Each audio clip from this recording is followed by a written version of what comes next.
बिस्मिल्लाहिर्रहमानिर्रहीम। इय्याका नअब्दु व इय्याका नस्तईन। लाहौर के गयूर टाइगर्स और टाइगरेसेस, आपको पीटीआई की सारी क़यादत का सलाम। जो जुल्म आपने बर्दाश्त किए, जिस तरह आपके घर तोड़े गए, जिस तरह खवातीन से बदतमीजी की गई, जिस तरह आपके बच्चे अगवा हुए, जिस तरह 10,000 से भी ज्यादा लोगों को कैद किया गया, इसके बावजूद पिछले 1.5 साल में जो जज्बा आपने दिखाया है, पंजाब की पिछली 200 साल तारीख में यह जज्बा कभी नहीं किसी ने दिखाया। आपको सलाम, आपकी अजमत को सलाम, आपके हौसले को सलाम।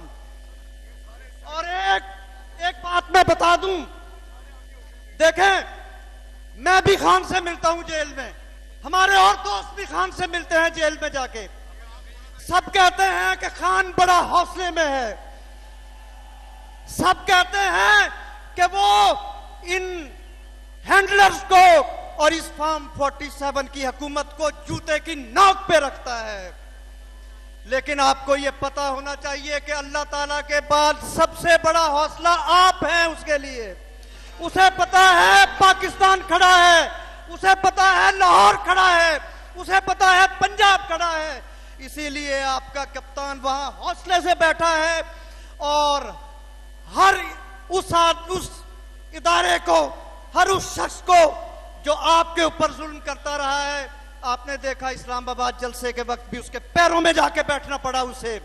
और आज भी आपने यहां पे इकट्ठे होके ये साबित किया है कि ये जो छोटे छोटी कंटेनरियां लेके फिर रहे होते हैं, इनसे कुछ नहीं होने वाला। खान के टाइगर इन कंटेनरियों से नहीं रुकते।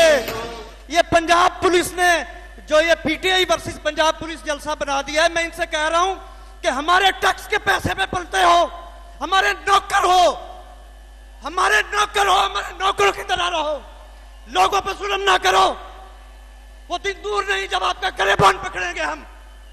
ये कोई तरीका नहीं कि रात को 9 बजे इजाजत देते हो और फिर कंटेनर लगा देते हो। और शर्म करो, खुले मैदान में मुकाबला करो। मैं आखिर में सिर्फ ये कहता हूं कि पीपी 163 से आपने मुझे जितवाया था, खान ने मुझे टिकट दिया, इस लिहाज से हम इस जलसे के मेजबान हैं। आप सबने जिस जोश के साथ, जिस जज्बे के साथ, जिस कुव्वत के साथ मैं अपने पंजाब प्रेसिडेंट जनाब हमाद अजहर साहब को स्टेज पे वेलकम करता हूं, यहां पे अपना जज्बा दिखाया है, उसको मैं सलाम करता हूं। आपको खान का सलाम, आपको खान के हौसले का सलाम। बहुत